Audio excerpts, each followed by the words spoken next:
Dia. Nafio Koy.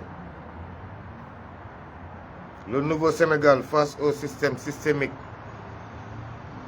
Parce que le nouveau régime a employé tous ces deux mots. Il y a le système systémique. Parce que là, je pense qu'il y en a certains qui se pensent plus panafricains que les autres, ou il y en a certains qui se pensent connaître les composantes de notre chère Afrique plus que les autres. Trop, c'est trop. Et pour manipuler certains peuples, il faut avoir une armée derrière toi. Je ne peux pas comprendre comment on peut se lamenter sur le président Bassirou Diomaye Faye. Or, il y a 17 millions de Sénégalais qui ont des problèmes de logement. 17 millions de Sénégalais qui ont des problèmes de nourriture. 17 millions de Sénégalais qui ont des problèmes de bonne gouvernance. 17 millions de Sénégalais qui ont des problèmes de foncier. Mais Sonko est l'espoir, raison pour laquelle vous entendez ce brouhaha. Frères africains, savez-vous que parmi beaucoup d'entre nous, ceux qui se pensent intellectuels, qui manipulent bien la langue française, ils se pensent plus intègres. Et puis, ils se pensent qu'ils sont dans un état normal, quoi. Le panafricanisme était là depuis quand?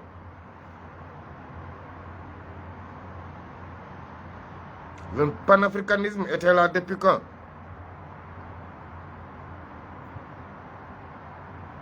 Peuple africain, il ne faut pas s'empresser.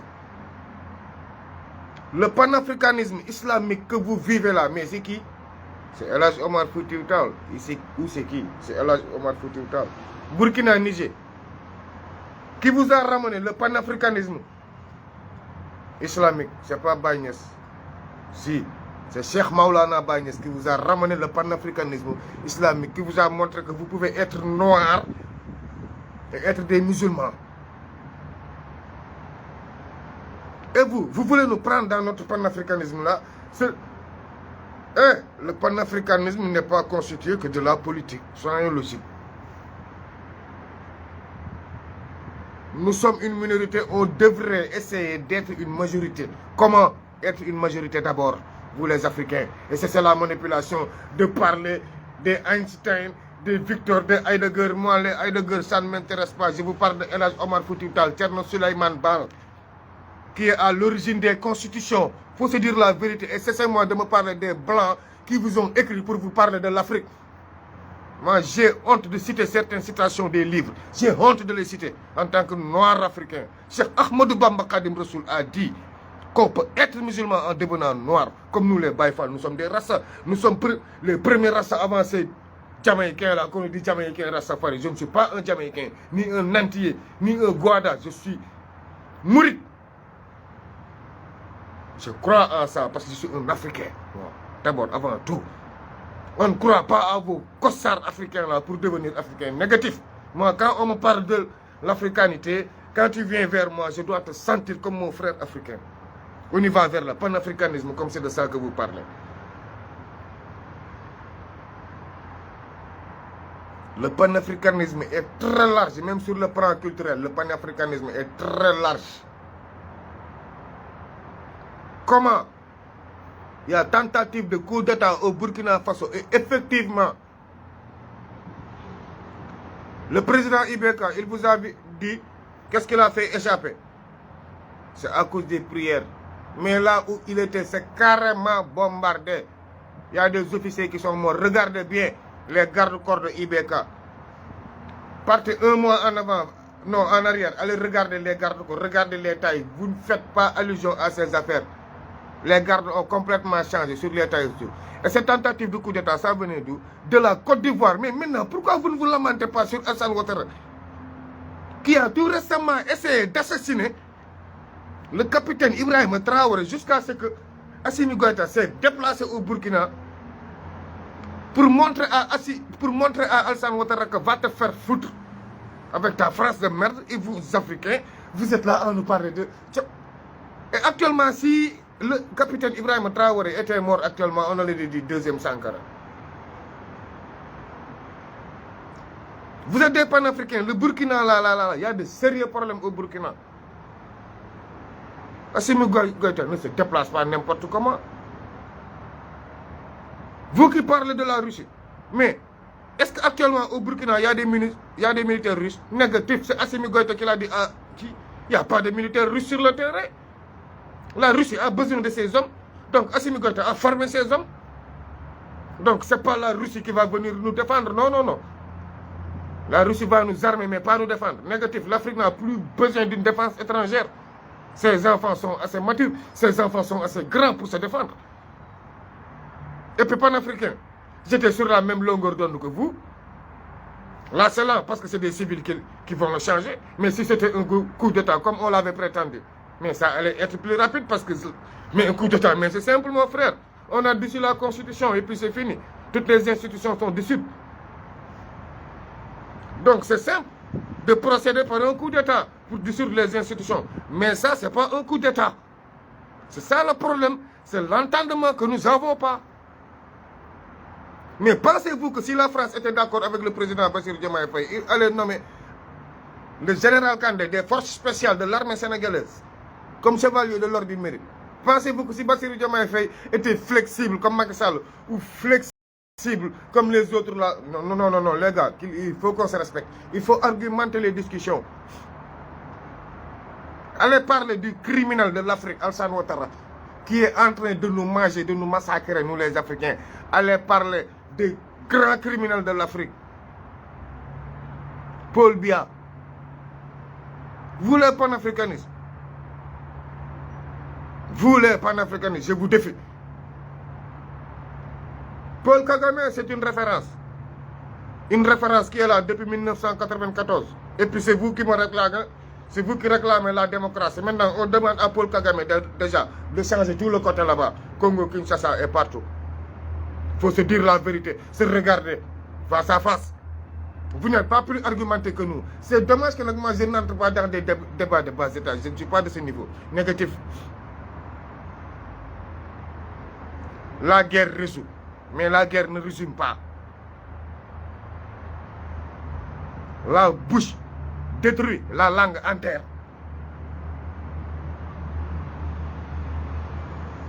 On peut bien faire comme vous.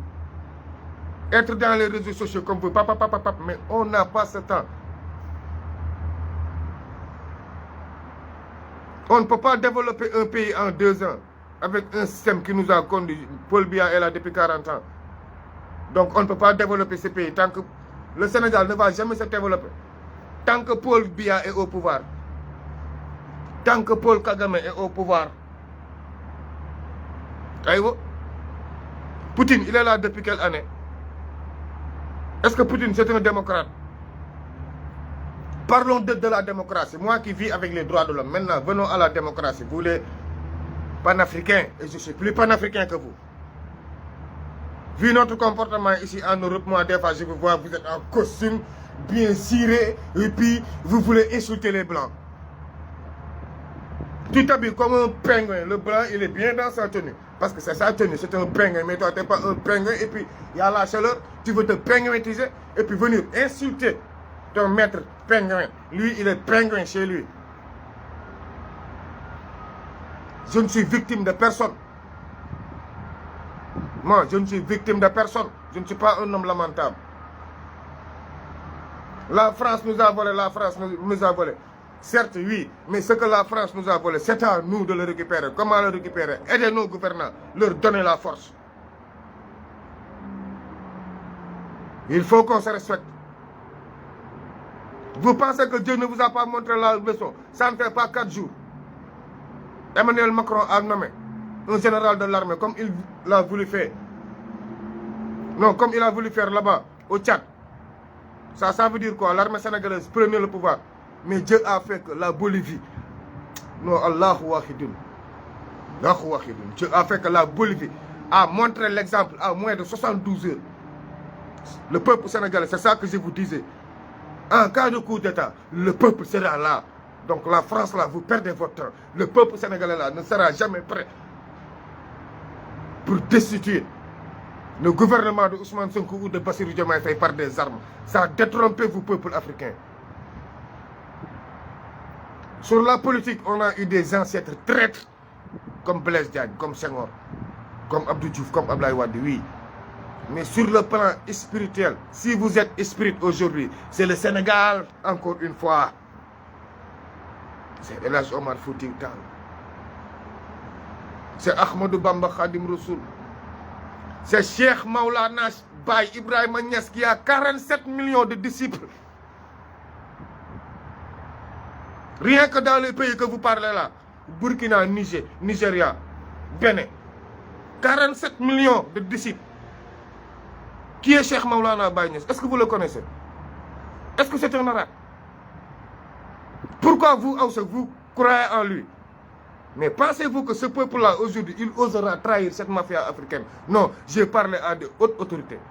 Macron est en train de péter les câbles parce que l'armée française là, va quitter le Sénégal. Ça, c'est déjà réglé. Mais c'est que c'est un nouveau gouvernement. Ils ne sont pas dans les bruits. Nous sommes des panafricanistes. Non, eux là, ils ne sont plus des opposants. Ils ont dépassé. Ils ont dépassé ce stade. Le respect vient de l'Afrique de l'Ouest. Sans le Sénégal, vous les panafricanistes, qu'est-ce qu'on nous disait? L'Empire du Mali. Qu'est-ce qu'on nous disait? L'Empire du Ghana. Et le plus grand empire africain, c'était quel empire? C'est l'Empire congolais. Mohamed, qui est Israël. Vous ne maîtrisez pas. Il n'y a pas de juifs blancs. Il n'y a pas, ça n'existe pas. Tous les juifs sont des Renois et les Hébreux. Là où on vous a ramené dire Israël, c'est loin de Israël. Là-bas, c'est la Palestine. Israël est là en Afrique, tout près. Où sont les Africains là? Et vous êtes des Africains. Il y en a qui se disent Alléluia, Amen. Vous ne croyez à rien du tout qu'à votre poche. Moi, je ne crois pas à ma poche. Je crois à une idéologie. Quel genre d'idéologie? Se comporter en tant qu'Africain, raisonner la jeunesse en tant qu'Africain. Mais tu ne peux pas te comporter en tant qu'un pingouin et puis vouloir raisonner comme un Africain. Moi, des fois, j'ai du mal à vous écouter. J'ai du mal à entendre. Dieu veut la vérité. Et j'aime dire la vérité quand je le sens. Je peux négocier, mais si je veux dire stop, je vous dis merde et puis j'avance. Demain, je fais partie des vrais panafricains. Parce que demain, il y avait une marche prévue au Mali ou à l'ambassade du Sénégal. Mais pour quelle raison? C'est que moi, ce qui me pose problème, j'ai des problèmes. Soit c'est Bolloré qui paie. Parce que comment Alassane Ouattara peut tenter à la vie de Ibrahima Traoré et puis tout le monde attaque Ousmane Sonko et Bassirou Diomaye Faye. J'ai des problèmes. L'Afrique, j'ai des problèmes. Mais vous êtes au courant que c'est Alassane Ouattara qui a essayé de tuer le capitaine Ibrahima Traoré. Mais donc, pourquoi passer par 4 chemins? Qui vous a payé pour parler de Bassirou Diomaye Faye et la France? Qui vous a payé encore une fois? Qui vous a payé pour dénigrer comme ça le Sénégal, vite fait, jusqu'à organiser des manifestations? Qui vous a payé? Si ça ne vient pas de Macky Sall, Bolloré, Alassane Ouattara. Et puis vous pensez que les armes là qui sont disparues au Sénégal ne vont pas se retrouver? Si, on va retrouver les armes parce que j'ai des pistes déjà. Je vous ai déjà pisté sur des groupes WhatsApp. Espèce de lâche. Non, le Sénégal et les Africains là, on a des problèmes. Le gouvernement là ne sera pas destitué. La Bolivie, Dieu nous a montré l'exemple à tenir et le comportement à soutenir en cas de pépin. La Bolivie nous a montré l'exemple. Quand la France nous a voulu le faire par le dos, ça ne se fera pas, peuple africain. Non, non, non. Ce n'est pas par les bala là. Non, non, non. Sonko, s'il doit trahir, là, on le fera entre nous. On sera unis et Sonko, s'il doit trahir, lui-même, on va l'exécuter. Donc, pourquoi la charrue avant les bœufs? Attendez que l'armée française commence à dégager parce que leurs armements ont commencé à rejoindre l'aéroport Léopold Sédar Senghor qui est un aéroport militaire. Avant de râler, il faut rentrer dans les secrets de l'État pour parler. Et puis je ne vais pas rentrer dans les secrets car j'ai le code d'honneur militaire. Je ne peux pas rentrer dans certains secrets. Je ne suis pas vous, vous n'êtes pas moi. Il faut qu'on se respecte, cher peuple africain. Il faut qu'on se respecte. Vous n'êtes pas plus mûr, ni plus capable, ni plus intègre, ni plus intellectuel. Et moi, l'intellectuel, l'intellectualisme maintenant. J'ai honte de vous parler de mon intellectualisme. Parce que je lis les chassides de Cheikh Ahmadou Bamba Khadim Rassoul, mais pas les livres de Heidegger, ni de Einstein, ni de Vladimir Poutine, ni de Charles de Gaulle. Je m'en bats les couilles de ces livres. Moi, c'est Thierno Souleymane Baal que je crois. Moi, c'est El Hadji Malick Sy qui m'écrit sur la vie actuelle, comment se comporter, comment se faire, comment se tenir. C'est ça qui m'intéresse, mes frères africains. Nous sommes noirs entre nous. Essayons d'être unis d'abord. Laissons Bassirou Diomaye Faye régler le problème du Sénégal. 196 000, 17 000 km², 17 millions d'habitants. Vous voulez qu'il gère le problème de tout l'UEMOA? Non, c'est impossible, les gars. C'est impossible. Il faut qu'on se calme. Si Paul Biya quitte, le Sénégal va se régler. Oui. Si Alassane Ouattara quitte, le Sénégal sera réglé. Si Paul Kagame quitte, le Sénégal sera réglé. C'est simple comme bonjour. Essayons de soutenir l'armée burkinabèse comme en se tenant à être un seul homme. Mieux que de mélanger le peuple burkinabé et le peuple sénégalais. Alassane Ouattara est en train de faire. Mais comme Alassane Ouattara, il a de l'argent, il va vous contrer.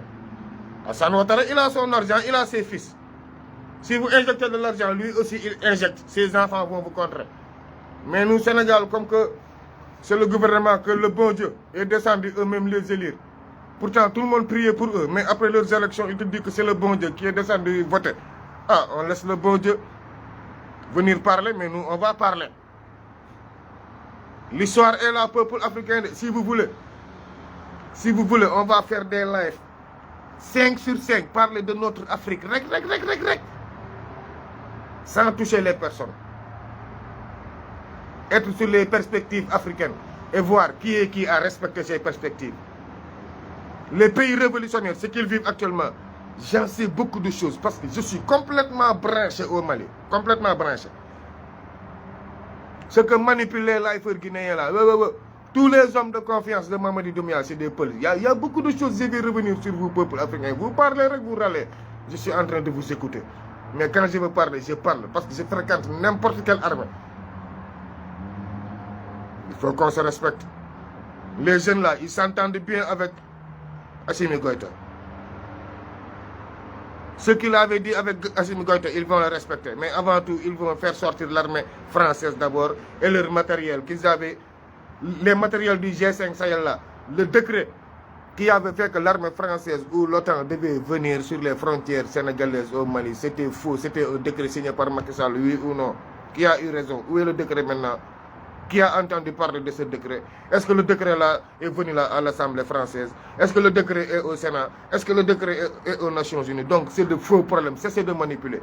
C'est ce que quand Bolloré, les Amadouba, les Macky Sall là, vous donnent leurs affaires là, vous êtes en train de manipuler l'opinion jusqu'à manifester au Burkina. Vous, peuple malien, demain, il n'y aura pas de manifestation.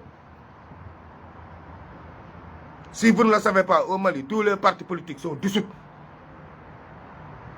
Et là-bas, l'armée a une seule voix. Demain, il n'y aura pas de manifestation politique au Mali. Personne ne va mélanger le Mali avec les autres. Il faut savoir raison garder. Si les pseudo-intellectuels, les soi-disant intellectuels là, vous rapapapouillent jusqu'à ce que vous sortez manifester, que chacun prend ses responsabilités. Le Mali est un État fort et restera un État fort. Le Mali est un peuple qu'on ne peut pas manipuler. Donc demain, il n'y aura pas de manifestation et la manifestation est annulée pour aller devant l'ambassade du Sénégal manifester pour dire Bassirou Diomaye Faye ne devait pas partir en France. Regarde-moi ces babacouilles là. Et les présidents qui sont partis en Russie, les Russes sont les meilleurs empoisonneurs au monde. Et les présidents qui sont partis en Russie, ils font quoi là-bas en Russie? Peuple sénégalais, faut que nous dajaloo ñun doon benn. Bàyyi yenn ñenn ñi bu ñu bëggee tóoj wax bi rek dañ koy tóoj boo leen comprendre ñu bëri ñu ngi may woon naan ma Kayz Fof man leen déedéet est-ce que déglu ngeen lu Kayz Fof wax moom dafa ne comprendre tout parce que ñoom France bee seen problème te man France du sama problème parce que man xam nga rek dama teel a politique mënuñoo wax tey ñu ne ñun nañ waa ñun nee ñun nañ dem AES tey Sénégal soxla woon na 1100 milliards 1100 milliards les 1100 milliards yu Sénégal soxla woon qui est le pays de l'Afrique qui était prêt à donner à ce gouvernement-là 1100 milliards pour qu'il décante la situation des salariés? Qui était le pays de l'AES ou de l'Afrique même, de l'UEMOA, qui était prêt à décanter 4000 et quelques milliards pour décanter la situation? Qui est le pays? Qui est le pays qui était prêt à donner 43 milliards aux paysans sénégalais pour que le gouvernement paye les paysans sénégalais? Ban dëkk moo pare woon pour def loolu si ñun Afrique? Politique dafa ànd ak ay partenaires.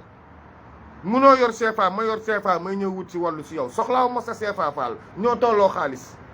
munoo yor franc guinéen ma ñëw di wut si wàllu si yow soxlaaw ma ko parce que y a rien là-bas qu'on peut te donner rien. lan la ñu dëkk yooyu mënal sur le plan salarié, sur le plan financier?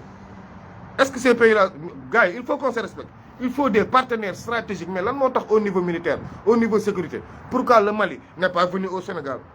Pourquoi le Mali n'est pas parti au Nigeria? Pourquoi le Mali n'est pas parti en Égypte? Mais ils sont partis où? En Russie.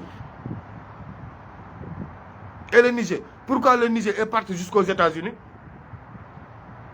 Aïe, il y a une base américaine de drones qui est au Niger. Pourquoi vous n'en parlez pas? Celui qui veut l'unicité ne divise pas. Celui qui veut diviser, parce que tu envisages autre chose. Personne n'a envisagé des élections. Que Ousmane Sonko allait venir par des élections. Personne n'a envisagé ça. Il faut qu'on se respecte. Vous n'êtes pas plus mature. Non, négatif, vous n'êtes pas plus mature. Négatif. Moi, je suis panafricain brut.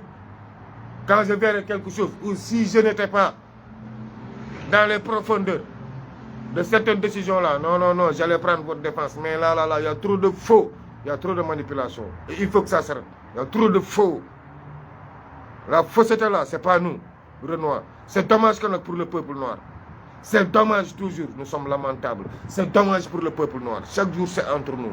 Les Blancs nous mettent entre nous. On se marche entre nous. On s'insulte entre nous. On fait tout entre nous. C'est dommage pour le peuple noir qui s'octroie des frontières. C'est dommage pour nous. Mais Bassirou Diomaye Faye et Ousmane Sonko vont régler les problèmes du Sénégal d'abord. Ils ont été élus par les Sénégalais. C'est l'erreur de Obama qu'on avait commis, cher peuple africain. Donc c'était Sonko l'espoir. Et comme c'est Sonko l'espoir, si tu as espoir, il ne faut pas se décourager tout. Il faut aller avec le temps, car seul le temps peut juger. Seul le temps peut juger. Heureusement que Sonko était en prison, il n'est pas venu dans la diaspora africaine, ni dans la diaspora européenne pour faire des promesses. Heureusement qu'il n'y a pas eu de promesses. C'est nous les lifers, c'est nous les patriotes qui faisaient des promesses, mais pas les gouvernants. Ils ont un livre bien déterminé, qu'ils vont se rallier à l'Afrique, donc ils vont le faire. Ce que je suis d'accord avec vous, c'est non à la CEDEAO. La CEDEAO, il faut que ça disparaisse. Quitte à ce qu'une autre institution, mais la CEDEAO, on n'en a plus besoin. C'est une CEDEAO française, on n'en a plus besoin. Parce que tout le commandement qui doit contre Bassirou Diomaye Faye, actuellement, c'est les leaders de la CEDEAO là, qui sont en train de négocier entre Bassirou Diomaye Faye et la France.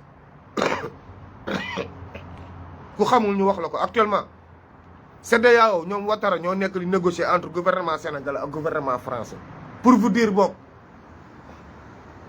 je ne vais pas rentrer dans les dessous de table. Bassouma Mbare. Bac, c'est mardi le 2. N'oubliez pas mes élèves. Il y a les élèves qui font le bac. Et puis, n'oubliez pas mes affaires là. J'ai tout publié sur les réseaux sociaux. Pour les filles, maman, que je dois gérer dans les grandes vacances pour qu'ils ne soient pas des bonnes à Dakar. Ce qu'on a habité, Iba Fama, le dia. L'essentiel, c'est de rester unis et rester solidaires. En cas de trahison, on reviendra vous dire, mais là, il n'y a pas de trahison. Il n'y a rien à s'inquiéter. Tout le monde est bien, tout le monde est happy. Le travail continue, on se concentre.